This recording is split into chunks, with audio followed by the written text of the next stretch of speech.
ele viveu o auge da TV por assinatura, ele vivenciou a criação do streaming e fez essa transição toda, da Globosat para o Globoplay e agora no Claro TV+. E quando não está envolvido com tecnologia e conteúdo, ele está no mar, na neve ou apreciando um bom vinho. Então seja bem-vindo, André Nava.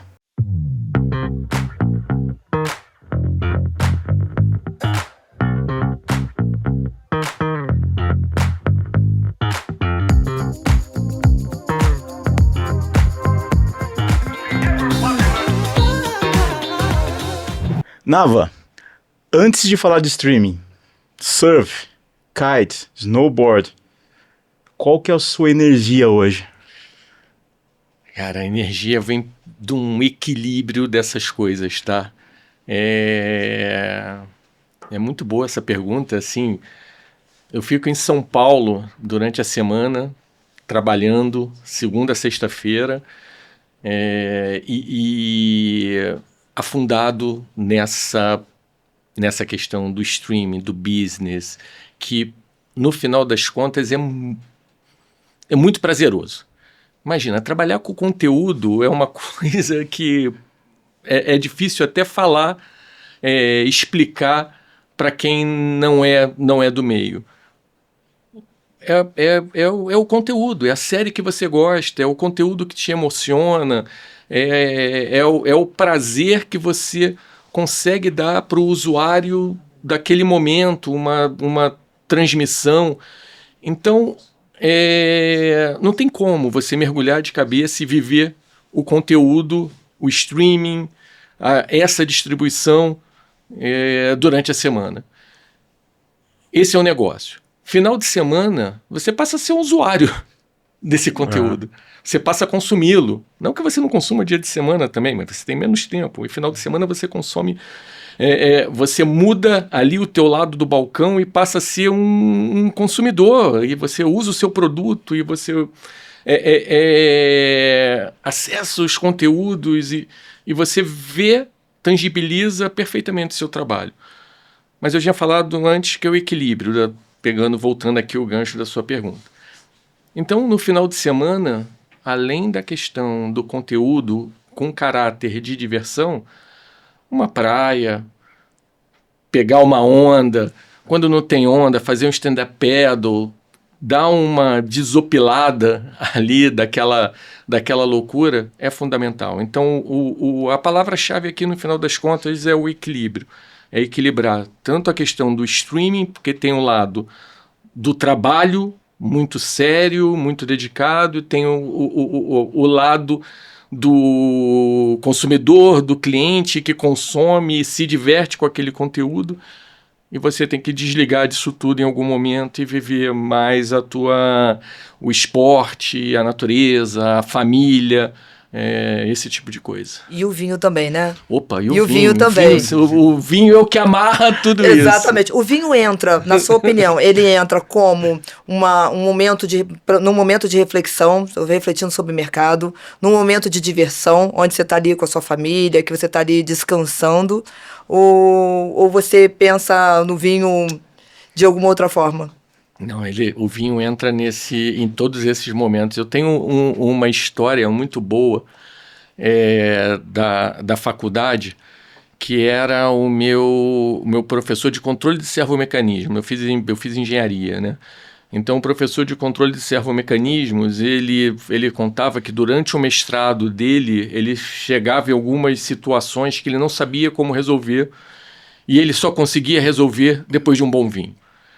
E essa situação ela é muito boa também, porque é o momento que você se desliga e aí o cérebro flui melhor, as ideias fluem melhor e você consegue ter uma clareza de algumas situações que você está ali insistindo, pensando e não consegue, você não consegue sair daquele caminho. Então o vinho ajuda tudo, para relaxar, para clarear as ideias.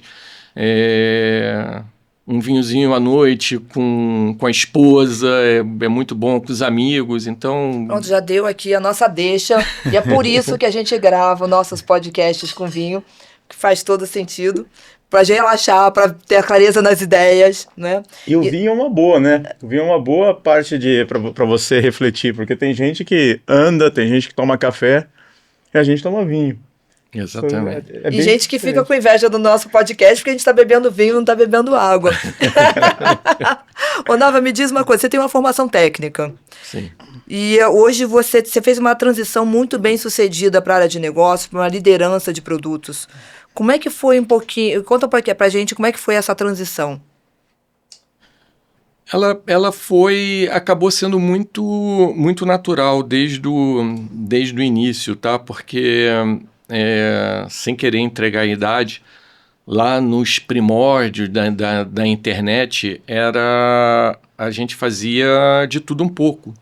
No final das contas, não sei quem lembra, tinha uma figura mítica chamada Webmaster, que... Master, né? Imagina. Eu sempre achava que o Webmaster era tipo assim, um mestre dos magos, assim, Exato, aquela figura que sabia tudo. Quase todo isso, poderosa. né?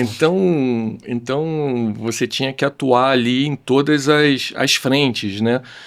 A única que eu não tinha talento nenhum para fazer era a parte mais artística, a parte das telas, das imagens, mexer ali num Photoshop. Era um cão de zero talento no final das contas, né? Mas aí a gente foi arrumando a turma e aí foi começando a construir sites, tanto lá para a Globosat, no início, fiz alguns para a faculdade também. E obviamente, como foi muito orgânico e natural essa questão, né? Aquilo foi se transformando em negócio. E eu lembro que lá na Globosat a gente tinha um conceito, a gente criou um conceito chamado de web instrumental. O que era o web instrumental? Era a web a serviço do negócio. A internet não era um negócio, a web não era um negócio ainda. Então você apoiava, muito como uma ferramenta de marketing no início, mas era um apoio ao negócio. Para a internet virar um negócio, foi um pulo, né? A gente está falando aí do início dos anos 2000, né? Para a internet virar um negócio foi um pulo. E aí a gente começou a trabalhar audiência, para gerar inventário, para trabalhar publicidade, isso foi mudando. E obviamente que com essa mudança, alguém precisava ocupar esse espaço de transformar a internet num negócio. E foi natural. Então, veio ali o conceito web instrumental, depois a web como um apoio ao negócio, ainda não era o core business, mas ele já começava a ser visto como uma fonte de receita, mesmo que pequena. Obviamente que na Globosat era uma questão muito de publicidade, né? E na Globosat também a gente tinha a questão da distribuição do conteúdo.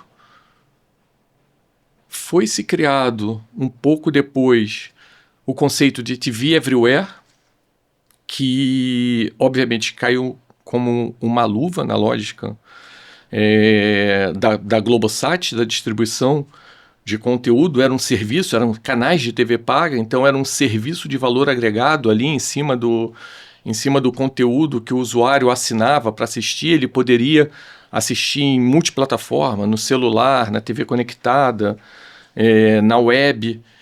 E isso foi o embrião, a distribuição do vídeo, né? E o vídeo era o core do negócio do qual eu estava inserido. A distribuição de vídeo na internet foi que realmente transformou o negócio, né? Aí começa a vir a história mais recente, né? 2009, mais ou menos, 2010, surge ali o Netflix, começa a disruptar toda essa cadeia de distribuição, saindo dos DVDs, do cabo, indo para a internet, para o IP. E o restante é a história que nos leva até aqui nesse momento, né? Eu acho que a nossa geração, cara, ela criou um bicho diferente na parte de negócio que antigamente não existia. Porque antigamente ou você tinha um nerd, que era o cara técnico, aquele cara que você botava pra programar e colocava uma pizza por baixo da porta e ele não sabia se relacionar com pessoas. E você tinha o vendedor, que era aquele cara caricato, aquele cara que não sabia nada, mas que ia lá na frente, falava sobre tudo e dava show e era um cara muito bom falando, e aí ficava essas duas caricaturas, né? Em determinado momento, o mercado precisou, acho que de gente assim, que eu acho que todo mundo aqui é assim, pessoal técnico que sabe traduzir para negócio, que sabe chegar em algum momento e fazer com que um entenda o outro. E o cliente começou a gostar disso, né? Uhum. Então, assim, desse seu conhecimento técnico no meio desse processo, o que você ainda usa? O que essa parte técnica te ajuda dentro do processo de negócio? Cara, ajuda tudo, todo dia. Todo dia tem alguma coisa que você aplica no final das contas. Tem muita questão e é assim, a gente pode traduzir o técnico, nesse caso, em várias instâncias diferentes. Projetos. No meu, do tempo que eu comecei, o ágil ainda era uma coisa um pouco mais embrionária e tudo mais, ainda era muito forte o PMI, a gerência de projeto tradicional, que entregava ferramentas maravilhosas que eu uso até hoje.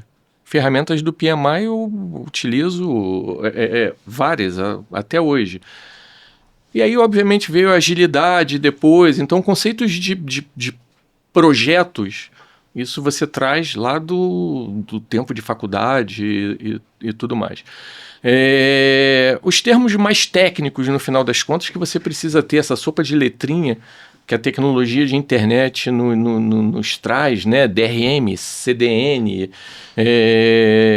e várias outras, e você entender, além do nome, a importância que aquilo tem e aonde ele se aplica, como é que aquilo interfere, os custos que você tem atrelados a tudo isso para você gerir o seu negócio. Cara, eu preciso de um canal com DRM, ou eu posso ter esse canal que não preciso de DRM, vou economizar um dinheiro. Então, o background de tecnologia é meio como um cacuete, você não perde. Você acaba utilizando ele no dia a dia, até porque você acaba tendo interlocuções que vão de um diretor executivo da empresa até uma pessoa lá da engenharia, um engenheiro que quer ter uma determinada informação de como proceder em alguns casos, né? No caso de vídeo, especificamente, um bom exemplo disso são as questões antipirataria. Antipirataria é uma discussão super, hiper técnica, mas que afeta o negócio de vídeo de uma maneira quase jailbreak aqui, né? Ela tem potencial de destruir um negócio e a gente precisa atacar com toda a tecnologia possível a questão da pirataria. Então, esses são alguns dos assuntos, por exemplo, que acabam... Você não consegue falar só do PNL, do EBITDA, da receita, ou dos KPIs de negócio, as vendas, o churn, o net ads. Não dá. Você vai ter que olhar para esse ponto também, mas não vai poder esquecer todo o background técnico que um produto muito baseado em tecnologia nos traz.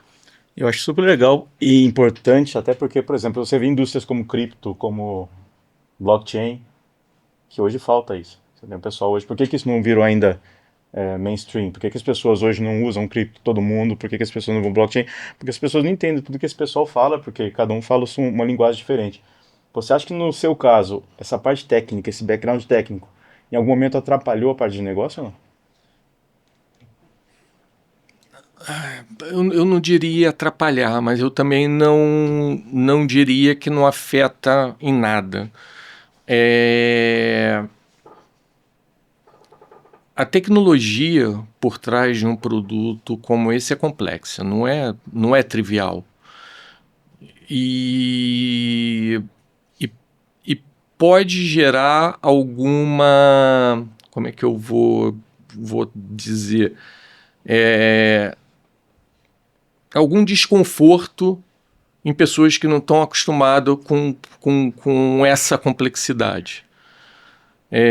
Você desenvolver uma funcionalidade num produto de streaming multiplataforma não depende só da capacidade da sua equipe em desenvolver. Você tem todo um ecossistema atrelado. Alguns estão na sua mão, outros não estão na sua mão, como, por exemplo, um device conectado, um telefone que não é seu, ou uma TV conectada que é de um outro fabricante, que você precisa administrar, no final das contas. A própria rede, a rede que o usuário está usando para acessar o seu produto. Pode ser uma rede da Claro, a gente sempre prefere que seja uma rede da Claro, porque obviamente a gente pode garantir mais, ter mais garantias do serviço, mas pode não ser uma rede da Claro. A gente tem devices gerenciados pela Claro, como o nosso set-top box, o nosso box IP, mas também a gente está disponível em devices de terceiros. Então, a gente precisa administrar esse ecossistema, e nem sempre é simples. Então, tem que ter muita resiliência, no final das contas. Tem que ter resiliência. Nava, você viveu a era de ouro, né, o grande auge da TV por assinatura. E você também participou da transição da TV por assinatura e o nascimento do streaming.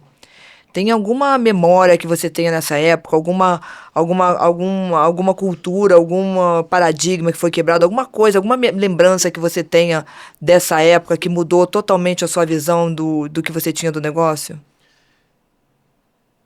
Tem uma história... Algumas histórias boas desse momento. E é muito curioso o meu momento atual, porque eu era Globosat. A gente tinha como grande parceiro na época da TV por assinatura a NET.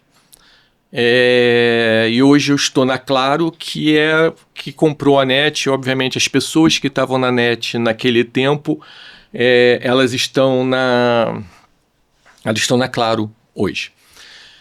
E eu lembro a BTA, uma Associação Brasileira, a feira que tinha da BTA em 2010, pode ter sido 2010, Acho 2011. que foi até 2012, né?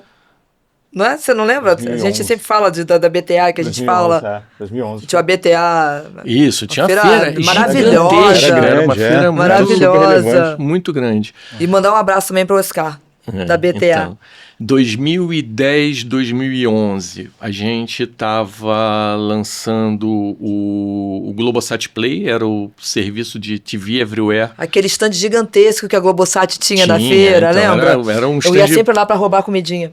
Gigante, tinha um café muito bom que o Globo News promovia. O almoço, não tinha? Era o único stand que tinha almoço naquela época, era chiquérrimo. Garçom. Eu era pop Você de Globo, você não era convidado. Eu não entrava nesses meios. Então tinha... E o stand da NET também era gigantesco, ficava sempre do lado do stand da Globosat, e a gente estava correndo para lançar o Globosat Play antes do HBO, mudou tanto de nome que eu nem me lembro, era o Go na época, HBO Go, eu acho que era Go, o sobrenome do TV Everywhere da HBO, que já tinha nos Estados Unidos, e eles estavam prometendo trazer para o Brasil, e a gente queria lançar primeiro o Globosat Play. E o conceito de TV Everywhere, ele precisava que o usuário da operadora, nesse caso a NET, ele se autenticasse no serviço, porque ele era disponível para os assinantes.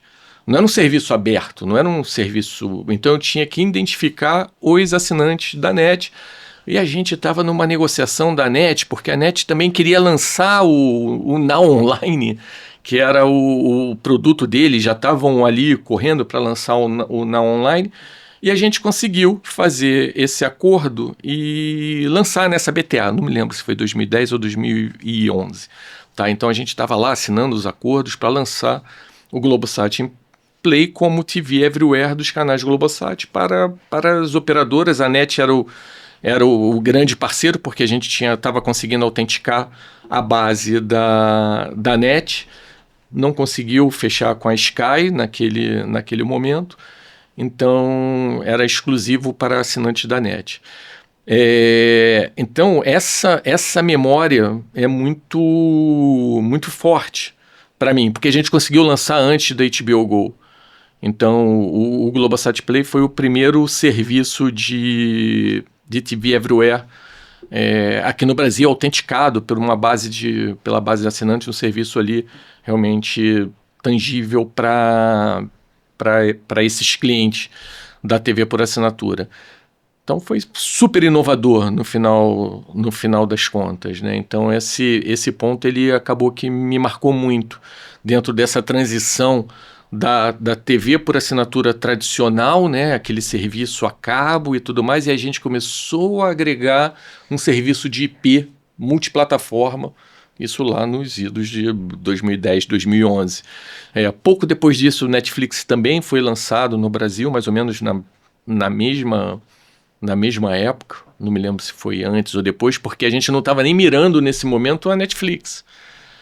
A gente naquele momento mirava o assinante, então estava olhando ali o HBO Go, que estava vindo para o Brasil, um serviço inovador, disruptivo, streaming. Então esse foi assim, a memória que eu tenho de transformação desse negócio, uma das mais fortes que eu tenho. E você falou aí de não estávamos mirando a Netflix. Só que chegou num ponto da discussão, eu lembro na época da Pay TV Forum, anos depois da BTA, onde chegou o assunto Netflix, né? Netflix era streaming, na verdade, o pessoal falava de Netflix, TV era streaming. E eu lembro que foi feita uma pergunta para o Maluf na época, que aquilo me chamou muita atenção, porque todo mundo estava preocupado com, poxa, a Netflix vai acabar com Pay TV, o streaming vai acabar com Pay TV. E aí foram falar com o Maluf. Não, Maluf, agora a Netflix chegando. O Maluf foi a primeira pessoa que ele olhou para quem estava perguntando, para o moderador, e falou assim, isso é ótimo, porque vai chegar Netflix, vai chegar Disney, vai chegar, eles nem sabiam da Amazon, vai chegar essa, e no fim das contas vai ser tanta gente separada que você vai precisar de alguém para juntar. E esse é o nosso papel. Nosso papel vai ser juntar tudo isso. E foi exatamente o que aconteceu. E o Claro TV+, quando a gente olha a história agora acontecendo, você vê que ele é um portal que visa juntar streaming, on demand, todo esse conteúdo para ser um portal onde a pessoa entra e hoje entrega o que a pessoa mais precisa, que é você saber onde está o conteúdo. Você ter o conteúdo numa mesma interface, né? Da onde você acha que vem esse pioneirismo dentro da Claro? Da onde você acha que vem esse espírito da Claro de inovação, visão e essas coisas? Está no DNA da empresa? Hoje eu diria que sim, tá? Mas num tempo atrás eu diria que, no caso de streaming, veio da NET, né? A NET sempre foi muito inovadora. Uma prova disso assim, quando a gente fala da TV a cabo tradicional, ela sempre foi disruptiva, né? Se você pensar lá, o lançamento do Now, cara, que produtaço era o Now, sei lá, há 10 anos, há 15 anos atrás, tem mais ou menos a idade. Então, eu acho que esse DNA, pelo menos na parte do streaming, que a Claro tem hoje, foi herdada da NET, dos executivos que estavam lá naquele momento e que se encontram até hoje. Maluf, sem dúvida, é um visionário, né? Ele estava na frente do seu tempo nessa leitura do mercado, né? Nesse momento, nessa época, eu ainda estava na Globo, então a visão era um pouquinho diferente lá pelo lado da Globo. Netflix era um grande concorrente na questão da distribuição de conteúdo. Então, enquanto o Maluf corretamente pensava na agregação, eu estava do lado do Globoplay pensando em como é que a gente do lado da Globosat, pensando como que o Globoplay ele pode ajudar pode ajudar a empresa a concorrer nesse novo mercado, né? Mas aí os deuses mudam tudo na nossa vida. Eu fui sair da Globo e fui para Claro.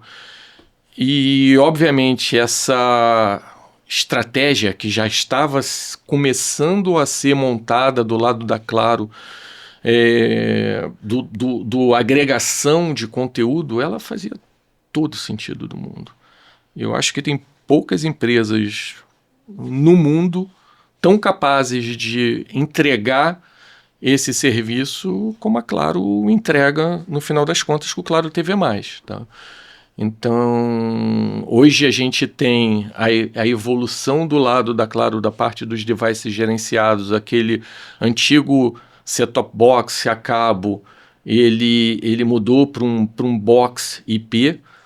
Esse set-top box, obviamente que tecnologicamente ele não parou, ele continuou evoluindo e ele é tão bom ou muito perto de um box hoje IP, que a Claro vende o serviço Claro TV+, e a proposta de valor do ponto de vista do usuário é a integração do conteúdo, né, ser um hub de conteúdo, dar a melhor experiência para esse usuário ao melhor preço possível.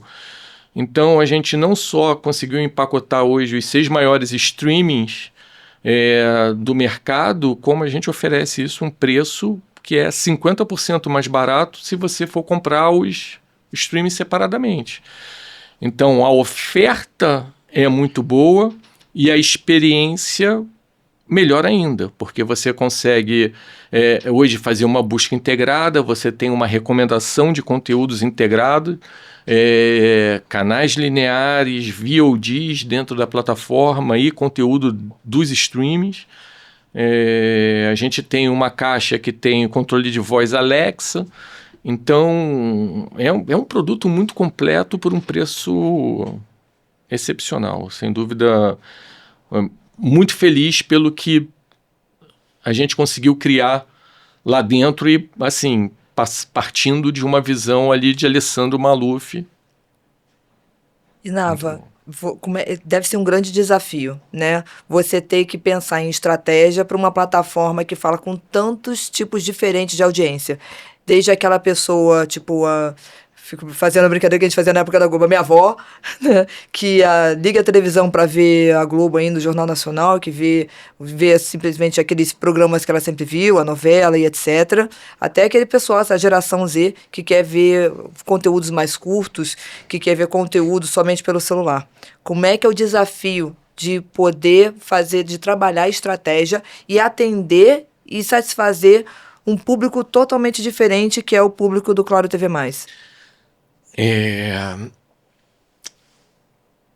Então, hoje não tem muito... A gente tem que estar antenado, num primeiro momento, a entender esses públicos, né? Então, quando a gente fala hoje que a gente tem os principais produtos de streaming na plataforma, incluindo, mas não se limitando. O que eu quero dizer com isso? Porque a gente tem outros streams, a gente tem YouTube, hoje integrado no nosso box. Netflix também, né? Netflix também, a gente tem Crunchyroll. Então a gente tem os bigs, Globoplay, Netflix, HBO Max, Disney, Apple TV e Prime Video. Então são os 6 que estão no pacote, mas a gente não se limita, a gente tem oferta de Crunchyroll, a gente tem oferta de YouTube. Então o usuário ele pode assistir dentro do nosso produto qualquer tipo de conteúdo. No final das contas, não se limita somente aos conteúdos que são dessas grandes plataformas. Agora, como é que a gente consegue oferecer para esse usuário, fazer com que ele descubra esse tipo de conteúdo? A Claro, ela tem uma plataforma de recomendação própria que a gente desenvolveu lá em parceria com o Bion, a área digital da Claro. Então o Bion fez uma plataforma de recomendação ainda em caráter experimental. A gente colocou no produto, funcionou, performou, a gente começou a fazer rollout para mais plataformas e a gente tinha uma grande plataforma de recomendação do mercado. A gente botou uma contra a outra para competir e a nossa performou melhor. A gente desligou aquela outra plataforma e hoje está com o nosso Smart Content. A gente produtizou essa plataforma de recomendação e a gente está até negociando para outras operações da Claro na América Latina passem a usar ela também. Então, hoje a gente já está exportando a tecnologia de recomendação da Claro Brasil para outras operações da Claro na América Latina. E o que eu fico pensando sempre também, Nave, é o seguinte: quando a gente abre, adoro a Claro TV+, eu uso sempre, não falo todos os dias, porque eu não consigo nem assistir televisão todos os dias, mas quando assisto, tá sempre ligado na Claro. E eu tenho uma dúvida muito grande, né? Porque cada vez mais, você comentou um pouquinho, cada vez mais tá difícil de achar um conteúdo, não só pela recomendação, né? Mas é difícil você achar aquele conteúdo dentro de uma plataforma. Então, por exemplo, eu sei que o nosso podcast está indo no canal Market, está indo na Claro.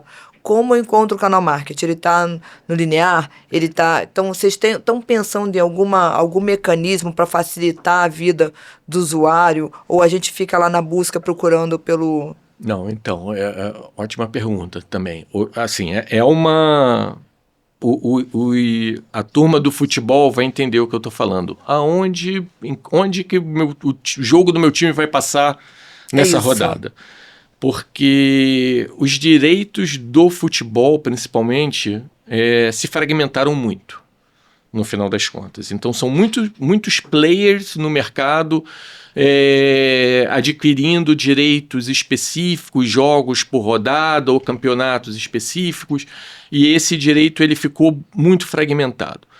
Uma das propostas de valor do Claro TV+, é justamente facilitar a vida do usuário para ele entender aonde que o jogo vai passar.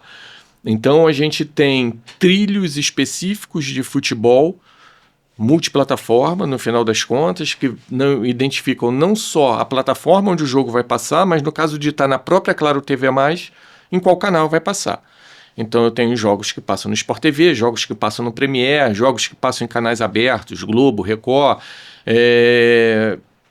e a gente consegue oferecer uma curadoria, no final das contas, mostrando para o usuário as rodadas de futebol, onde que os jogos vão passar, com links direto para... Link direto. Exatamente. Então, assim, tipo, você vai colocar na tela, no final das contas, através da recomendação, óbvio, você já tem uma ideia do que o usuário gostaria de ver, e aí você vai colocar as recomendações ali. Ele vai clicar e vai direcionar para o vídeo, não importa em qual parte da plataforma ele esteja. Exatamente. O futebol ele tem uma força no streaming que é inacreditável, né? A audiência do futebol, no final das contas. Então, esse é quase que não precisa de recomendação, sabe? Ele entra pela curadoria, uma área meio fixa dentro da plataforma para o usuário entrar e saber qual é o jogo, onde está passando. E essa é a beleza da Claro, no final das contas, enquanto agregador, tá? Ela consegue pegar... Não importa se o jogo está passando na Globo, se o jogo está passando na Disney, se é a Champions que está na Max, se é a Copa do Brasil que está no Prime Video. A gente tem todos esses parceiros na nossa plataforma. Então, ali na Claro TV+, você vai se resolver e vai saber aonde que está passando o jogo do seu time. Uma coisa fantástica que eu vejo nisso é... Antigamente a diferença, ou seja, a grande vantagem do streaming, do digital, eram os dados, né? Porque você conseguia medir melhor. Diferente de um broadcast onde o cara tinha que depender de Ibope, de um monte de coisa para saber o que a pessoa estava assistindo. Hoje, numa plataforma como essa, você está tudo ali agrupado, tudo agregado. Qual que é o papel da análise de dados hoje dentro da Claro? Hoje é um grupo que tem crescido, vocês usam muito essa parte de análise de dados, inteligência artificial, como que isso tem, essa parte de tecnologia que está crescendo, como isso tem influenciado dentro das decisões e dentro do processo todo aí, do algoritmo? Cara, são muitas variáveis que a gente acaba medindo para determinar essa audiência. E assim, é muito claro a quantidade de informações que a gente consegue gerar dentro de um produto de streaming. E a gente, os óbvios, né? A gente olha a plataforma, a gente olha a rede, a gente olha o tipo de device do usuário, a gente olha a qualidade do vídeo que ele tá recebendo, o tempo que ele ficou na plataforma, em quantos devices diferentes ele trafegou ao longo da jornada dele. Então são muitas variáveis. E, obviamente, sem uma inteligência artificial por trás, a gente não conseguiria processar tantas informações e dar informações tão relevantes ali no usuário. Porque tem algumas questões que não são diretamente relacionadas ao consumo do usuário, principalmente quando você fala de busca, né? Então, quando você olha ali busca léxica, busca semântica, aí faz muita diferença para a gente conseguir entender e entregar para o usuário o que ele quer, olhando não só o que ele está mandando para a gente, mas todo o contexto de consumo daquele usuário, né? Porque tá tudo lá, tá tudo gravado, foi tudo captado. Nava, hoje a gente fala muito dos canais FAST, que são os que são monetizados pura e exclusivamente por publicidade. A gente fala muito de hiperpersonalização, a gente fala muito de super apps e, obviamente, tudo isso ligado à conectividade. O que mais te chama a atenção? O que você acha que já está passando? Você acha que é tudo ao mesmo tempo? Como é que é a sua visão sobre isso? Eu acho que toda questão... Eu acho que, assim, canal FAST, no final das contas, ele está em processo no Brasil, tá? Então, está em crescimento, a distribuição ela está acontecendo. Eu acho que é um caminho que a gente tem que estar atento, ainda mais num produto de streaming como um Claro TV+, tá? Então, a gente acredita em canais FAST como uma questão natural dentro da nossa plataforma de conteúdo e agregação de conteúdo. Hiperpersonalização ela vai muito ali de acordo com a recomendação para o usuário, né? Então é importante a gente olhar a hiperpersonalização sob a ótica de recomendação para o usuário e, obviamente, fazer com que o usuário encontre o conteúdo dele dentro da nossa plataforma. E, obviamente, quando a gente fala da nossa plataforma, a gente está falando todo o ecossistema de conteúdo de streaming no final das contas. Ô Nava, você saiu do Rio e veio morar em São Paulo.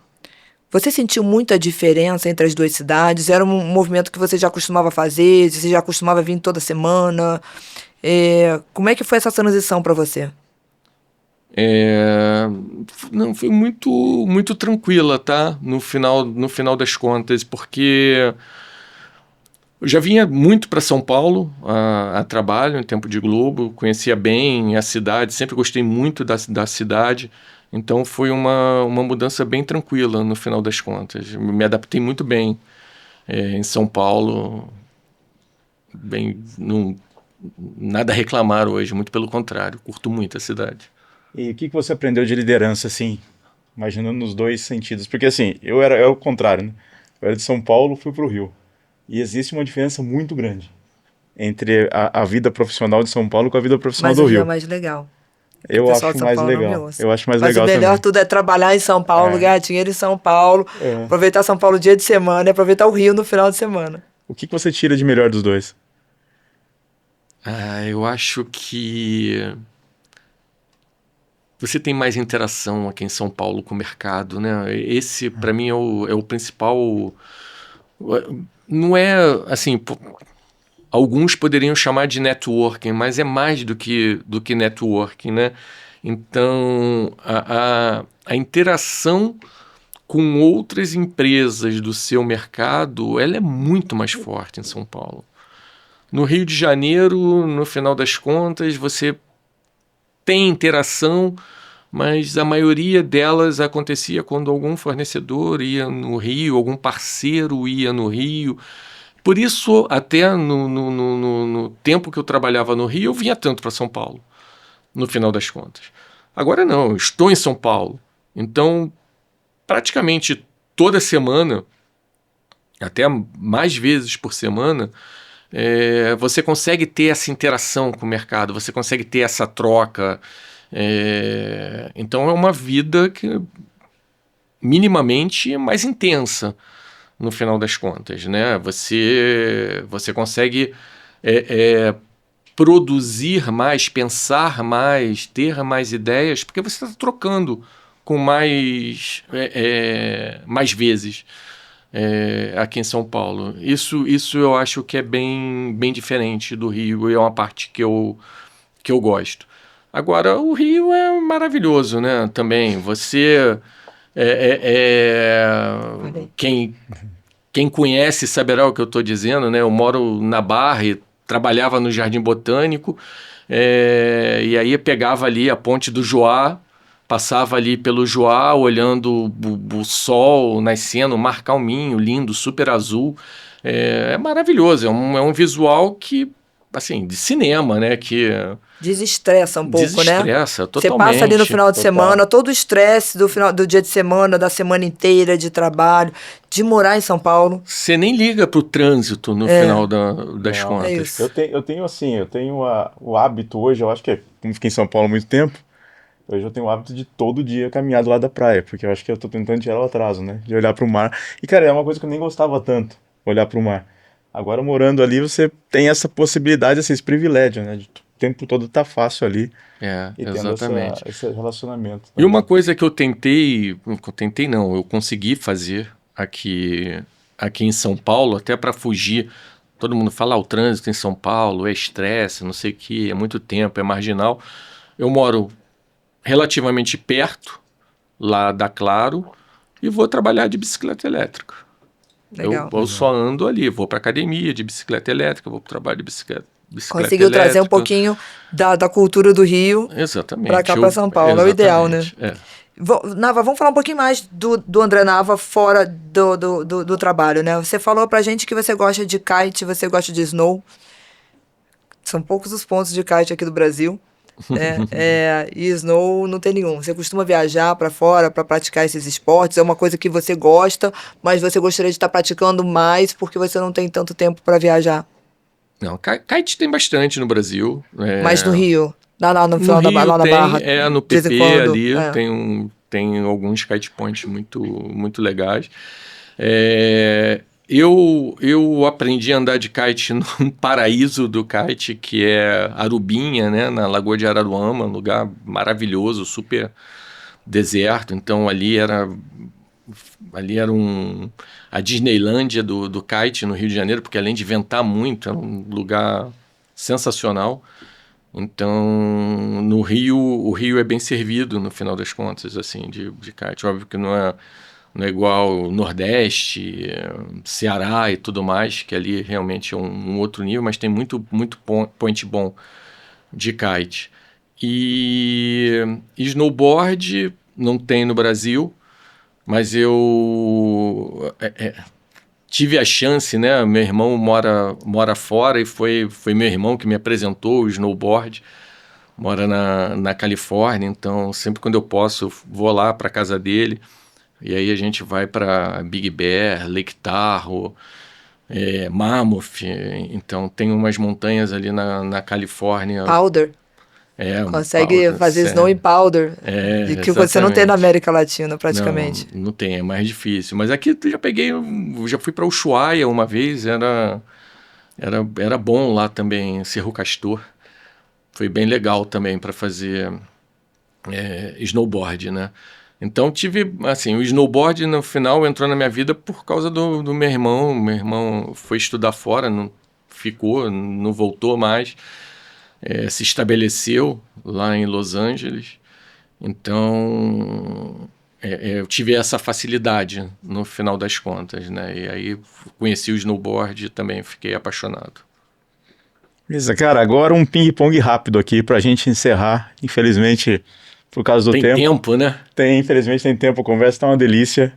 Mas fala pra mim um vinho que marcou uma boa conversa sua.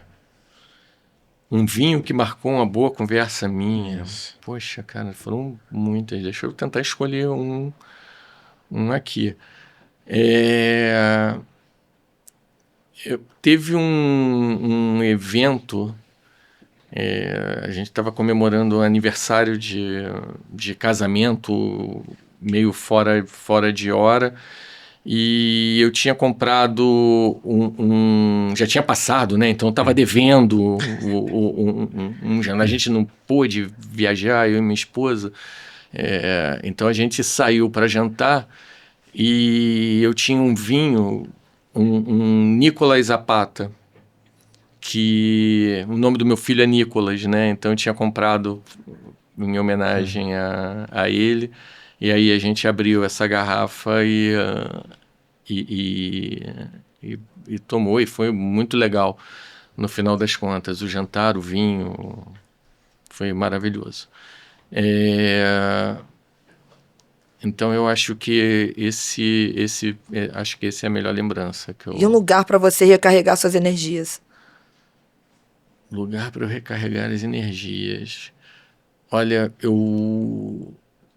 atualmente eu gosto muito de ir para Portugal, para o Porto, porque é tipo um lugar que eu vou com a família e meio que eu não faço nada, eu só bebo vinho e como, sabe? Porque embora hoje em dia eu continue gostando do snowboard, eu continue gostando do kite, do surf, gosto do mar e tudo mais, eu acho que quando eu vou com a família e fico com a minha família, quando a gente vai lá quando fica lá no Porto, minha esposa tem família lá, ela é de família portuguesa, então a gente só come bem, não tem muita coisa para fazer, a gente já passeou aquilo tudo, ou quando vai passear, vai numa vinícola também, e então é um lugar que eu me energizo bastante quando eu viajo. Um erro que te ensinou muito. Um erro que me ensinou muito. Ah, cara, erros são vários, né? Eu acho que eu acho que a carreira ela foi muito interessante comigo, foi muito boa no final das contas, né? Mas eu fiquei na Globo por 25 anos e achei que ia passar o resto da minha vida na Globo, né? Foi muito tempo, entrei estagiário, então fiz uma carreira inteira, 25 anos trabalhando no Grupo Globo, em várias posições diferentes. Nunca foi a mesma empresa, nunca foi chato, sempre tive bastante oportunidade dentro da minha carreira, dentro do Grupo Globo. E sempre achei que era um funcionário da Globo. E no momento que eu abri um pouquinho mais essa opção, eu falei, cara, já estou há muito tempo aqui, estava por um processo de uma só Globo, que foi um processo muito complexo, no final das contas. Imagina, você juntar ali as empresas da Globo e tudo mais. Naquele momento e algumas indefinições, você para e pensa, cara, vamos dar uma olhadinha no mercado, ver o que está acontecendo. E aí eu fui agraciado, né, com essa oportunidade na Claro. E eu parei para, por que eu não tinha feito isso antes, né, cara? Por que eu demorei tanto tempo? Eu podia ter tido mais experiências, não que tenha sido ruim, mas nada é para sempre, no final das contas. Então, hoje embora muito feliz na Claro, eu nem tenho mais de 25 anos de carreira, né? Então tem que ficar muito, muito atento, muito ligado nessa questão, né? De futuro, no final das contas, de carreira. Dentro da própria Claro, inclusive, né? Outras oportunidades, por que não? Sim. Fazer coisas diferentes dentro do próprio grupo. Mas esse eu acho que foi isso me ensinou muito, no final das contas. Foi uma experiência muito, muito bacana, muito enriquecedora, no final das contas. Nava, para encerrar aqui, recomenda pra gente uma série imperdível para maratonar ou um filme que você tenha assistido e tenha amado dentro da plataforma da Claro TV+. Olha, a última série que eu vi foi muito boa, White Lotus. Assisti as 3 temporadas, mas é formidável. Muito, muito bacana. Essa eu recomendo. É Netflix ou não? É Max, HBO Max. HBO Max. Cara, a Apple tem feito uns seriados muito bons também. O The Morning Show da Apple, o 4 Estações. E agora tem um da Netflix também que eu achei muito legal, que foi Ninguém Mais Quer Isso, ou Ninguém Quer Mais Isso, uma coisa assim. Ninguém quer. Ninguém quer mais isso. É muito bacana também. Eu acho que é recomendado também. Tá na minha shortlist, esse que você falou da Max, mas muito, muito conteúdo bom. Eu tô vendo com os meus filhos também, tá sendo muito divertido o Cobra Kai, da Netflix. Legal. Então a gente viu os filmes, né, do Karate Kid. A gente viu os filmes todos, do mais antigo ao último. Na verdade começou ao contrário, né, porque teve um filme novo recentemente, eles viram um filme novo, se gostaram e passaram a querer ver todos. E aí depois que viram todos os filmes, começaram a ver Cobra Kai e eles adoram. Legal. Adoram Cobra Kai. Nava, muito obrigado Obrigada, pela tua presença Nava. aqui. Eu que agradeço o E convite. que venham ondas muito boas aí, seja no streaming, seja no mar e até na neve. Não sei se tem onda na neve, mas muito obrigado. Pode ser uma avalanche. Muito obrigado pela Obrigada, presença. Nava. Obrigado por ter você aqui. Obrigado. Vou brindar aqui, gente. Muito obrigada.